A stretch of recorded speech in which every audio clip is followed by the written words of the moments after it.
Hello, welcome back to the Biblio Bar. You're seeing a slightly different angle of it for this week's salon. Actually, this week and next week you're going to see a similar place because it's not a very big room. But I've kind of worn this like little teal jumpsuit thing to go with the pictures that you can see around me that are a mermaid reclining on some rocks, similar mermaid out to sea, and a seascape with a dragon cave and dragon in it. Now I don't have much time with you this salon because I've got not one but two guest speakers that I want to introduce to you and collaborate with this week. So having whetted your appetite with what I'm sitting around, I'm hopefully going to come back and tell you the story of why I have these pictures in the next salon. But for this salon, I'm going to keep my contribution fairly quick. I'm really excited about today because, in fact, for the next 3 salons, including this one, we have guest artists working with us who are not only amazing performers, but are also disability rights activists. And they're going to talk to us about the topic of our salons through their experience and expertise, as well as both artists and campaigners. So this week, we're inspired by Helen Keller. And I'm going to sing you a song, again, for the next 3 salons. I'm going to feature one of my favourite bands that I've never talked to you about before, which is Voice of the Beehive, who I absolutely love. And I've kind of very roughly found 3 songs that fit the next 3 salons at a push that are about them. And this song speaks to Helen Keller's suffragette background, which you will learn more about because my guest artist, which I'll tell you more about in a moment, Chloe Clarke, is going to do an amazing piece of her suffrage speech making at the end of this salon. But this is Voice of the Beehive, Little Gods. Little girls shouldn't treat little boys they happen to meet like little gods. Do they keep their promises? No, they break them. Why do they make them? Do they treat us like goddesses? They keep you going without you knowing. Little girls shouldn't treat little boys they happen to meet like little gods. Is there nothing else to do than to chase after forever after? Don't you think you're wasting time sitting by the phone, pretending not to care? Hello? It's who? Oh, I thought it was. Oh, I hoped it was. Oh, I knew it was you. Little girls shouldn't treat little boys they happen to meet like little gods. Thank you, Voice of the Beehive, for those very important teenage messages for me. This whole Helen Keller salon has been inspired by me reading this book, Lies My Teachers Told Me. I really recommend it. It's by a very interesting sociologist and history teacher who basically looks at the American history textbooks that are taught in secondary schools and picks apart what a problem they are, and he uses Helen Keller as one of his examples, and it blew my mind because it turns out that I like all school children in America, I knew very little about her because what I'd been told was extremely bland and reductive. I didn't know that she was a kick-ass suffragette. I didn't know that she was a kick-ass socialist radical, and that she did extensive tours and wrote extensively looking at class and the intersectionality of being female and disabled and all sorts of things. Really remarkable woman. And I feel that it's completely erased really from how we have been taught her.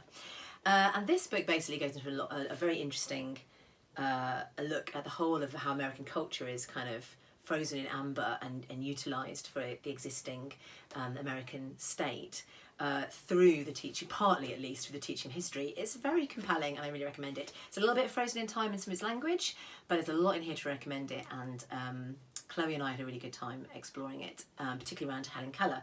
So this is just a little section from this book that James McLowan writes about Helen Keller, just to give you an idea of the kind of things you can expect from this. I really, really, really recommend this book. Keller did not want to be frozen in childhood.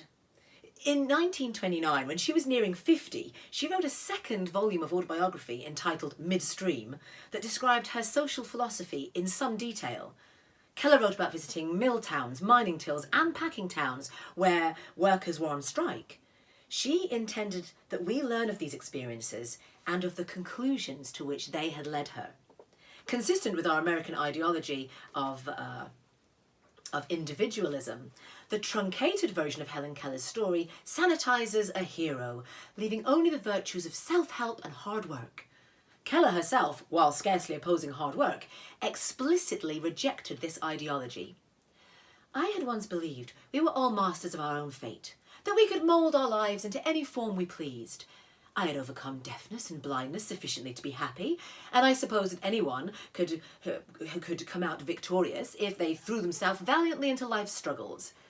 But as I went more and more about the country, I learned I had spoken with assurance on a subject about which I knew little. I forgot that I owed my success partly to the advantages of my birth and environment. Now, however, I learned that the power to rise in the world is not within the reach of everyone. Textbooks do not touch this idea. There are 3 great taboos in textbook publishing. This is James talking again now. An editor at one of the big houses told me. Sex, religion, and social class. But while I'd been able to guess the first 2, the third floored me. Sociologists knew the importance of social class, after all. Reviewing American history textbooks, though, convinced me this editor was right.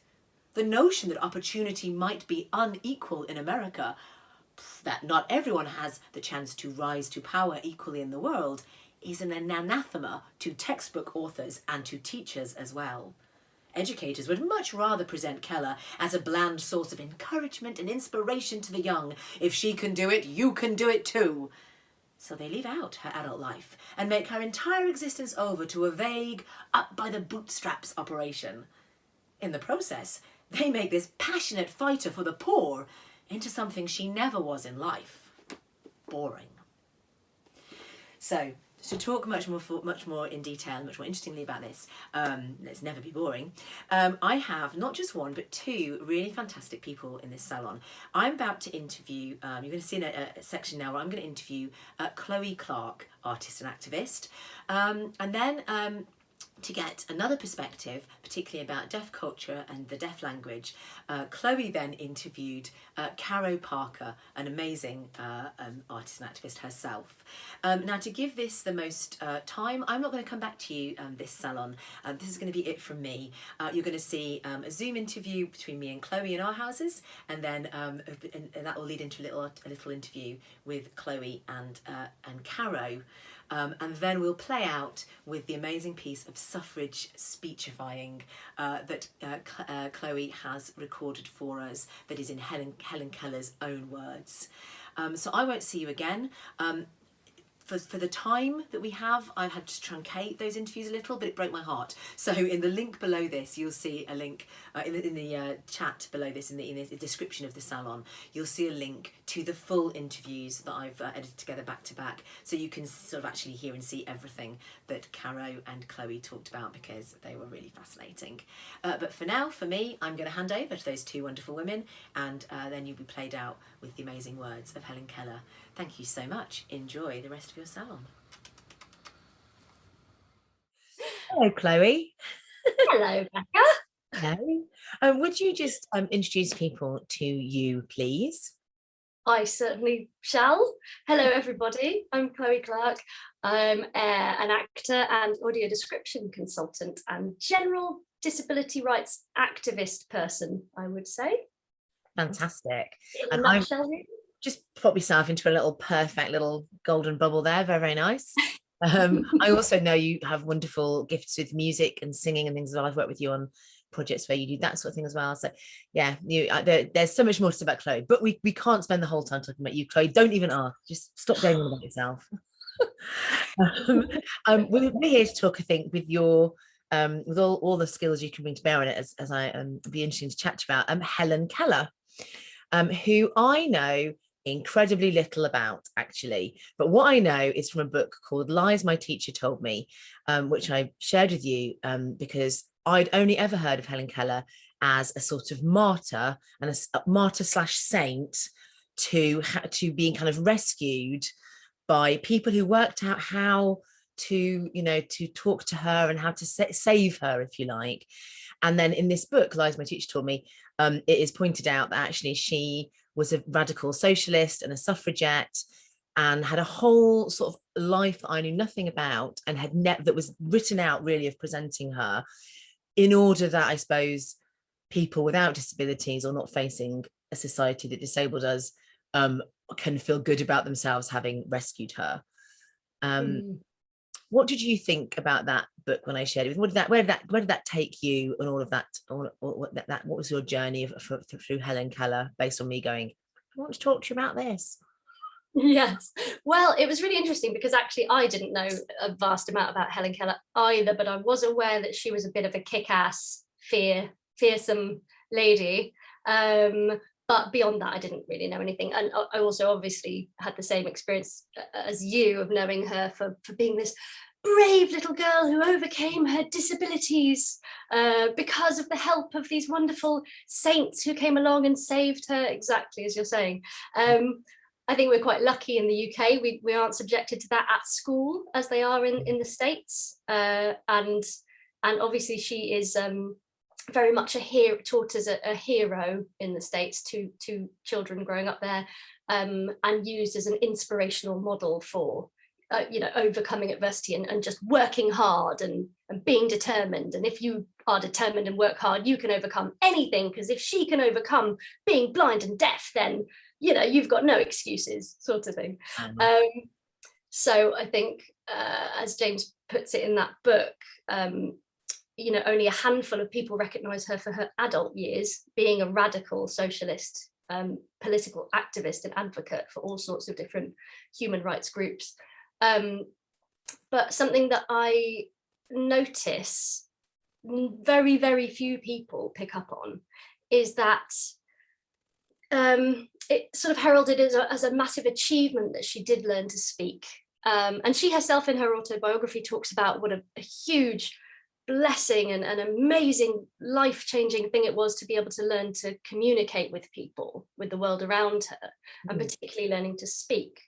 But nobody sort of recognises that is not necessarily a very positive thing, that a deaf person is essentially forced to speak in order to be able to communicate with the world around them, rather than the world around them adapting to that individual and learning to sign. And I interviewed Caro Parker about this yesterday, and she's absolutely amazing, put it so well, that, had Helen Keller been able to communicate in her own natural way, she, could have really flourished.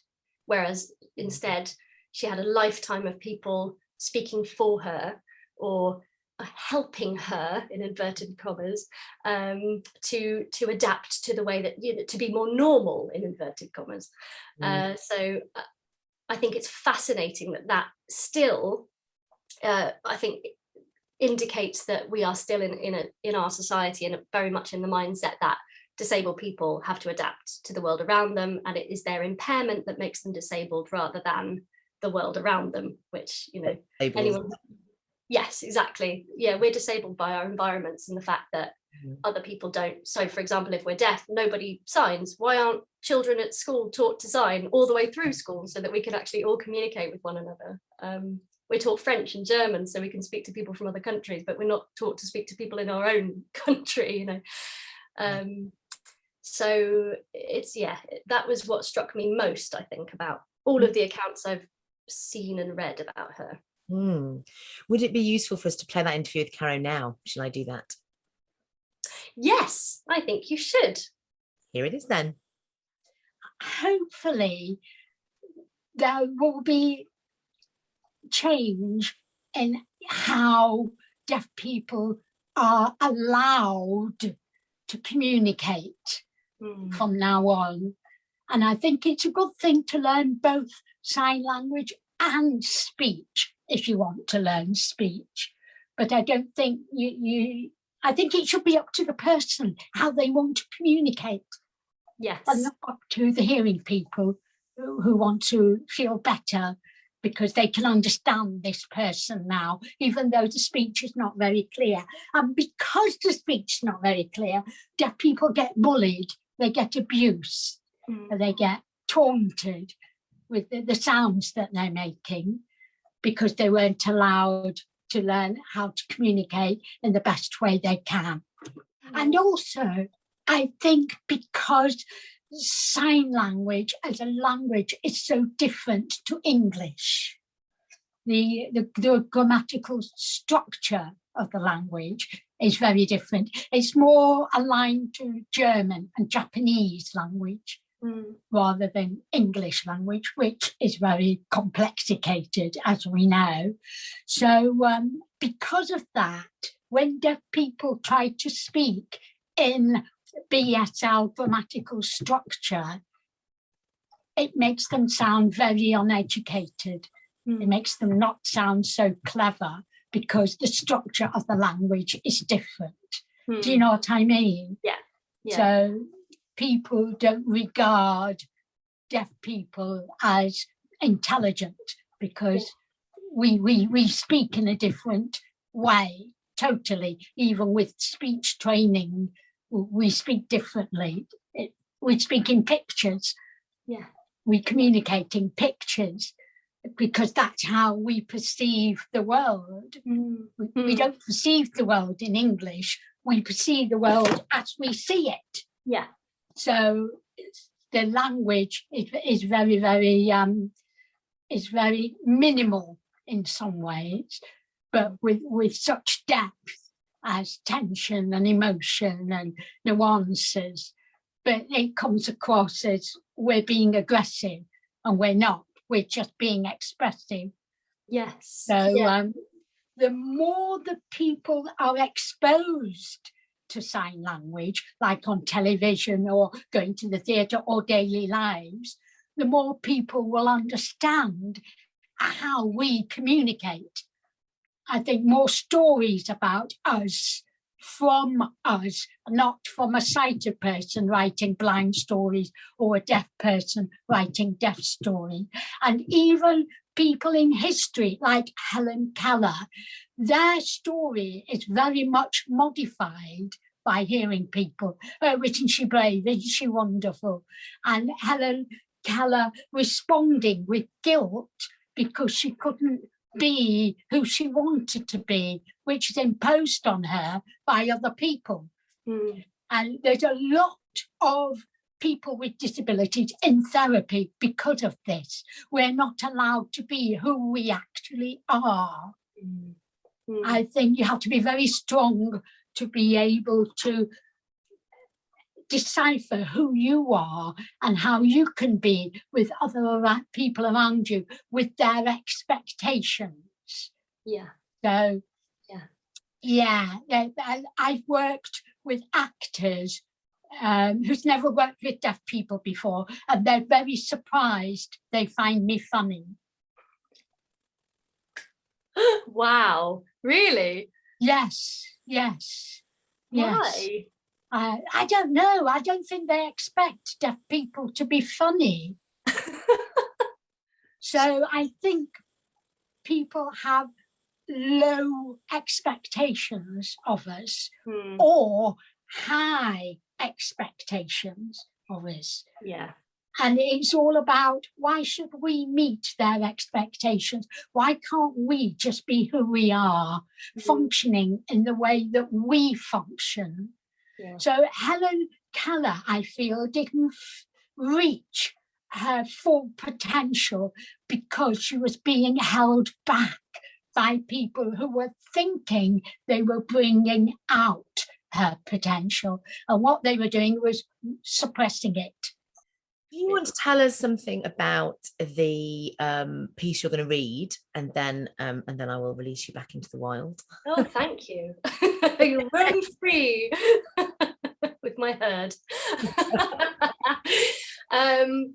Yes, so I've done a reading. It's a speech. Well, actually, I thought it was a speech, but I come to realise I think it was actually a published piece that Helen Keller wrote called "Why Men Need women's suffrage, and it was written in 1913. And what particularly strikes me, I don't agree with everything she says, and again, it's got to be taken within the context of the time it was written, within which it was written. But I think it's what really struck me about it was so many of the points she makes are equally true today.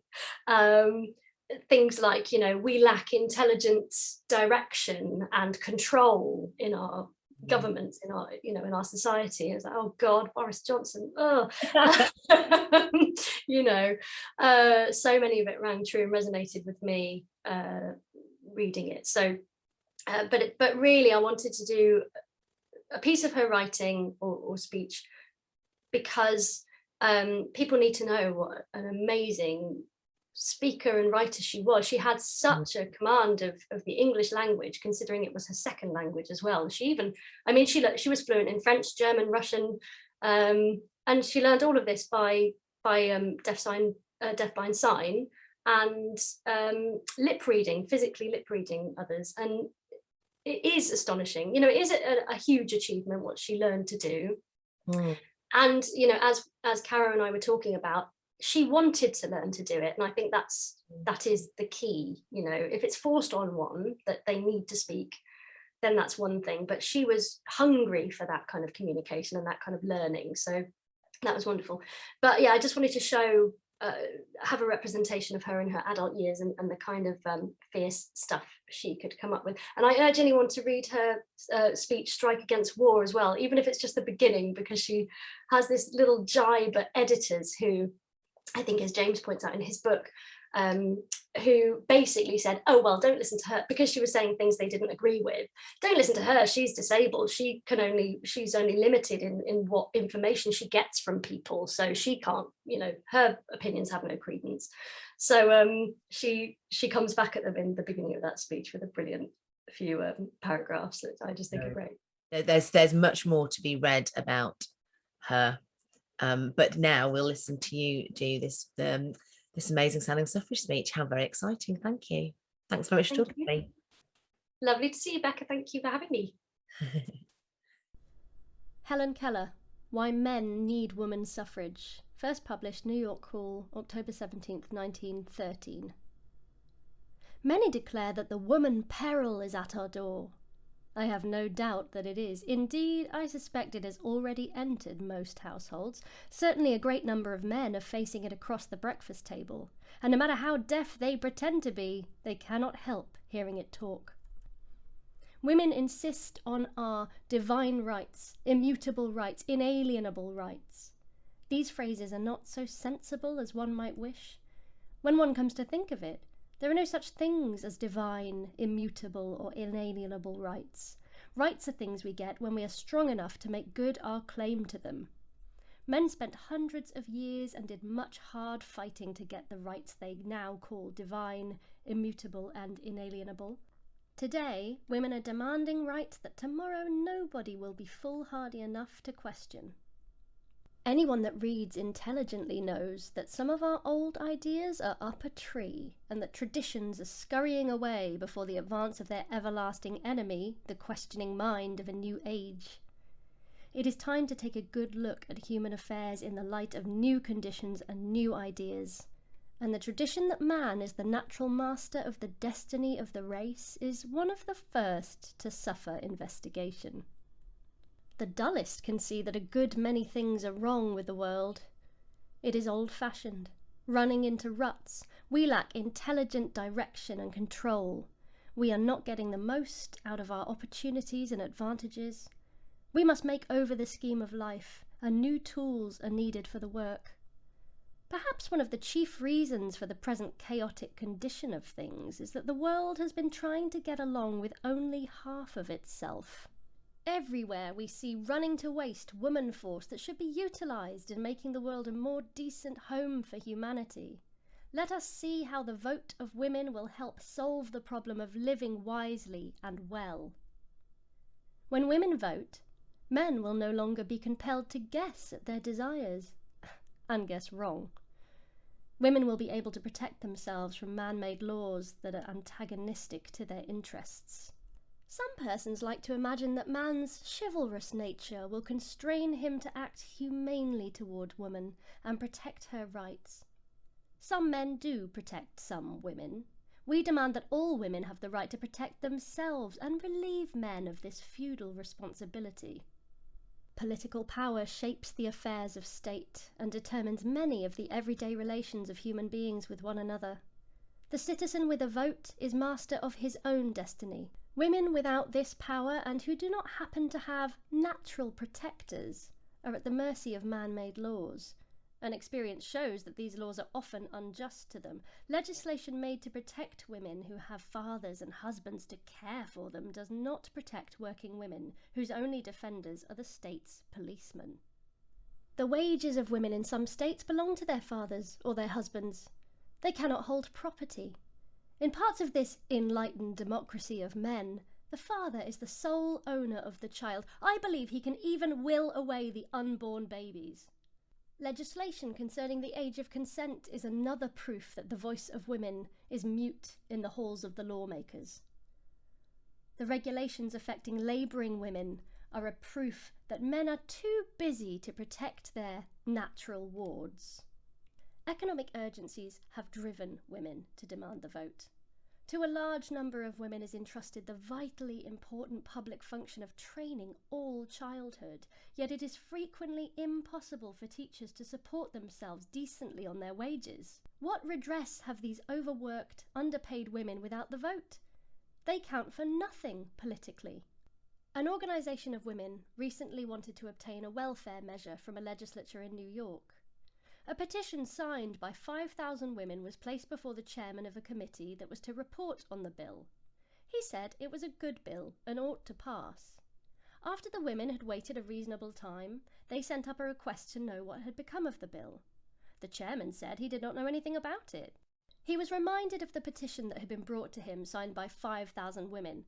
"Oh," replied the chairman, "a petition signed by 5,000 women is not worth the paper it's written on. Get 5 men to sign and we'll do something about it." That is one reason we demand the vote. We want 5,000 women to count for more than 5 men. A majority of women that need the vote are wage earners. A tremendous change has taken place in the industrial world since power machines took the place of hand tools. Men and women have been compelled to adjust themselves to a new system of production and distribution. The machine has been used to exploit the labour of both men and women as it was never exploited before. In the terrific struggle for existence that has resulted from this change, women and children suffer even more than men. Indeed, economic pressure drives many women to market their sex. Yet women have nothing to say about conditions under which they live and toil. Helpless, unheeded, they must endure hardships that lead to misery and degradation. They may not lift a hand to defend themselves against cruel, crippling processes that stunt the body and brain and bring on early death or premature old age. Working men suffer from the helplessness of working women. They must compete in the same offices and factories with women who are unable to protect themselves with proper laws. They must compete with women who work in unsanitary rooms called homes, work by dim lamps in the night rocking a cradle with one foot. It is to the interest of all workers to end this stupid, one-sided, one-power arrangement and have suffrage for all. The laws made by men rule the minds as well as the bodies of women. The man-managed state so conducts its schools that the ideals of women are warped to hideous shapes. Governments and schools engender and nourish a militant public opinion that makes war always possible. Man-written history, fiction and poetry glorify war. Love of country is turned into patriotism which suggests drums, flags and young men eager to give their lives to the rulers of the nation. There will continue to be wars so long as our schools make such ideas prevail. Women know the cost of human life in terms of suffering and sacrifice as men can never know it. I believe women would use the ballot to prevent war and to destroy the ideas that make war possible. In spite of an education that has taught them to glorify the military element of their ideals of manhood, they will wake to the realization that he loves his country best who lives for it and serves it faithfully. They will teach children to honour the heroes of peace above the heroes of war. Women are even now more active in working for social legislation and laws affecting the schools, the milk supply and the quality of food than are the men who have the votes. Fundamentally, woman is a more social being than man. She is concerned with the whole family, while man is more individualistic. Social consciousness is not so strong in him. Many questions can be solved only with the help of woman's social experience. Questions of the safety of women in their work, the rights of little children. Yet her peculiar knowledge and abilities are made the basis of arguments against giving women the vote. It is indisputably true that woman is constituted for the purposes of maternity. So is man constituted for the purposes of paternity, but no one seems to think that incapacitates him for citizenship. If there is a fundamental difference between man and woman, far be it from me to deny that it exists, it is all the more reason why her side should be heard. For my part, I should think that man's chivalrous nature would cause him to emancipate the weaker half of the race. Indeed, it seems strange that when he was getting the suffrage for himself, it did not occur to him to divide up with his beloved partner. Looking closer, I almost detect a suspicion of tyranny in his attitude toward her on the suffrage question. And can it be that this tyranny wears the mask of chivalry? Please do not misunderstand me. I am not disparaging chivalry. It is a very fine thing, what there is of it. The trouble is there's not enough to go around. Nearly all the opportunities, educational and political, that woman has acquired have been gained by a march of conquest with a skirmish at every post. So, since masculine chivalry has failed us, we must hustle a bit and see what we can do for ourselves, and the men who need our suffrage. First of all, we must organise. We must make ourselves so aggressive a political factor that our natural protectors can no longer deny us a voice in directing and shaping the laws under which we must live.